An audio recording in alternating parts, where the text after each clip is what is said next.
नमस्कार, मैं हूं संगीता राय। पूर्वांचल एक्सप्रेस न्यूज के इस वेब पोर्टल में आपका स्वागत है। आइए देखते हैं हमारे संवाददाता राम सकल यादव की यह विशेष रिपोर्ट।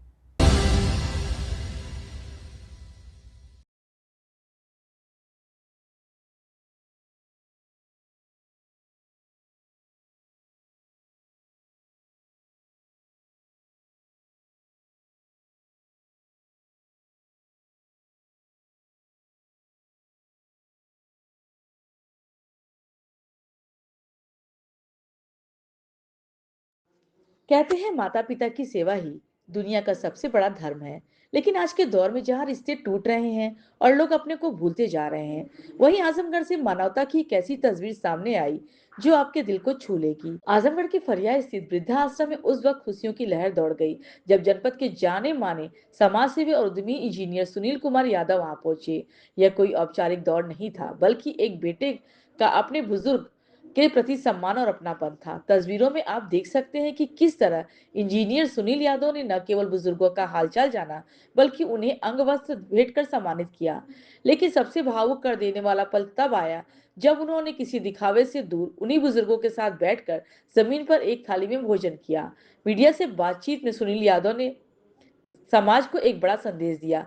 उन्होंने कहा कि जो माता पिता हमें पाल पोस कर काबिल बनाते हैं, आज उनका वृद्धाश्रम में होना समाज के गिरते नैतिक मूल्यों का प्रमाण है। उन्होंने युवाओं से अपील की कि माता पिता को कभी अकेला न छोड़े। इंजीनियर सुनील यादव की इस सादगी और संवेदनशीलता की आज पूरे जिले में चर्चा हो रही है। इस पहल ने साबित कर दिया कि समाज में आज भी ऐसे लोग मौजूद हैं जो रिश्तों की अहमियत को समझते हैं। देखिए, इस दुनिया में, इस संसार में एक दो चीज़ें हैं जो सत्य हैं और जिसको सत्य होते हम लोग देखते भी हैं, जिसमें से तो एक समय का बीतना और एक उम्र का बीतना। और इस उम्र के पड़ाव में एक ऐसा समय भी आता है जब आपको कुछ ऐसे लोगों के अपने घर में ज़रूरत होती है जो आपके संस्कारों की, आपके इतिहासों की, आपके चरित्र की जीती जागती पुस्तकें होती हैं जो आपके घर में होती हैं, जिनको हम आपके घर के बुजुर्ग कहते हैं। इन बुजुर्गों का हमारे घर में होना उतना ही ज़रूरी है जितना कि एक घर में एक अग्नि का रहना ज़रूरी है। एक अग्नि जो आपके जीवन में ना रहे तो आप खाने के लिए भी शायद तरस जाएंगे, आप नहीं रहेंगे। उन वृद्धों का, उन बुजुर्गों का साथ मिला, उनकी उंगली मिली तो हमारे कदम जीवंत हुए, हम चल पाए। उन बुजुर्गों की आवाज़ मिली तो हमारे गले को भी ध्वनि मिली। लेकिन बड़ा दुख होता है जब मैं किसी वृद्धा आश्रम को देखता हूँ। दुख इसलिए नहीं कि वो वृद्धा आश्रम है, ये तो एक अच्छा काम है, एक अच्छी नींव की शुरुआत है। दुख इसलिए कि आज के समय में भी बुजुर्गों को घर से निकाल दिया जा रहा है। जैसा मैंने कहा कि वो बुजुर्ग जो आपके संस्कारों की, आपके आचरण की, आपके समाज की जीती जागती पुस्तकें हैं जो आपके घर में हैं, उनका हमारे जीवन में रहना बहुत ज़रूरी है। अपने बुजुर्गों का सम्मान करें।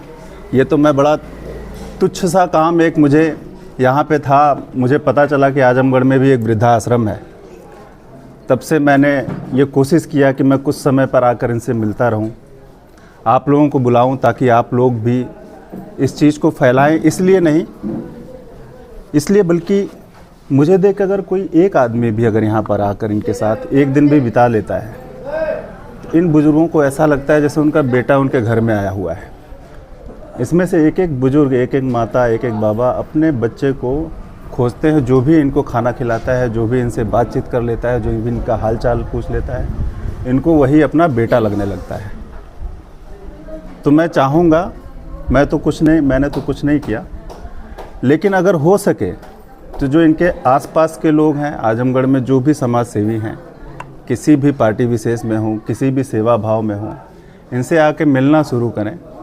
कम से कम साल में 2-3 बार तो निकालेंगे।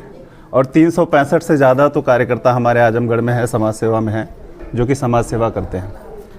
तो इन बुजुर्गों की इन माताओं की, इन दादाओं की, इनको ऐसा नहीं लगेगा कि ये घर से बाहर हैं, इनको लगेगा कि ये घर के अंदर हैं। हम इनको थोड़ा सा सुकून दे पाएंगे। वृद्धाश्रम में लगातार लोगों की बढ़ती तादाद ये बता रही है कि सामाजिक स्तर हमारा लगातार घटता जा रहा है, पारिवारिक विघटन का हम शिकार हो रहे हैं, अपने बुजुर्गों का सम्मान नहीं कर रहे हैं, जिनकी उंगली पकड़ के हम चले आज उन्हें ही दरकिनार करके हम वृद्धाश्रमों तक पहुँचा दे रहे हैं। तो क्या कहना होगा आपका?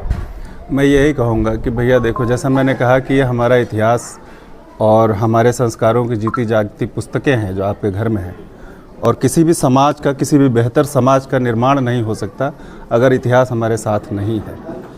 तो अगर ऐसा कुछ मैं देख भी रहा हूँ, हो भी रहा है, ऐसा कुछ होने की संभावना पे तो मैं जाहिर कुछ नहीं कर सकता, ऐसा हो रहा है तो ये बहुत गलत हो रहा है। ऐसा होना नहीं चाहिए, बिल्कुल नहीं होना चाहिए। आपकी कितनी सारी बातें हमने बचपन में भी सुना है कि एक बार बच्चा पूछता है कि पापा छाता का मतलब क्या है, छाता का मतलब क्या है, छाता का मतलब क्या है, 27 बार पूछता है, 28 बार पूछता है, लेकिन वही बुजुर्ग वो 27-28 बार समझाता है अपने बच्चे को अपना पिता, लेकिन वो बुजुर्ग हो जाता है तो उसका 2 बार का सवाल करना, 4 बार का सवाल करना, ये आपके लिए पीड़ा का सबब नहीं होना चाहिए।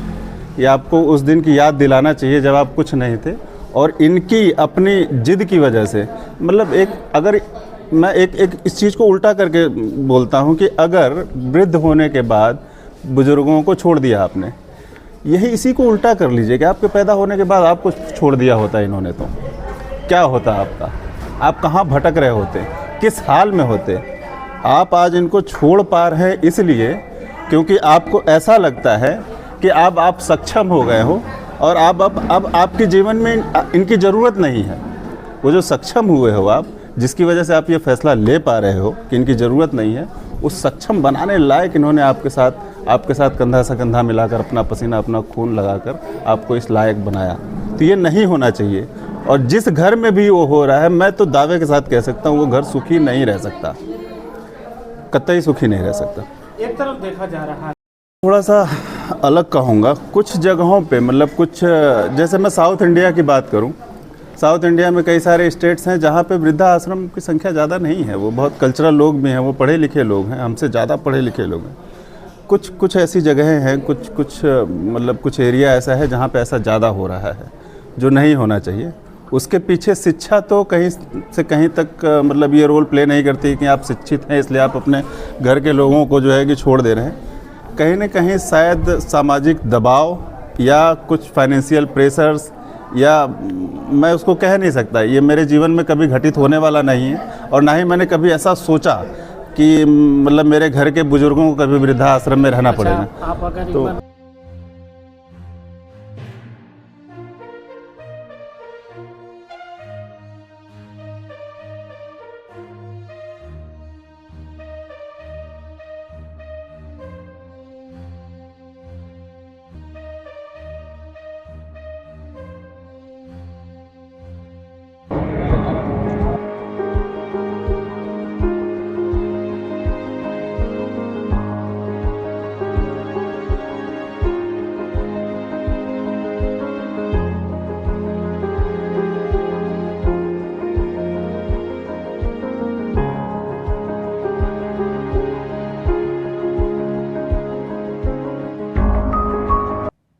अगर आपको हमारी खबर पसंद आई हो तो हमारे चैनल को लाइक, सब्सक्राइब और शेयर जरूर करिए।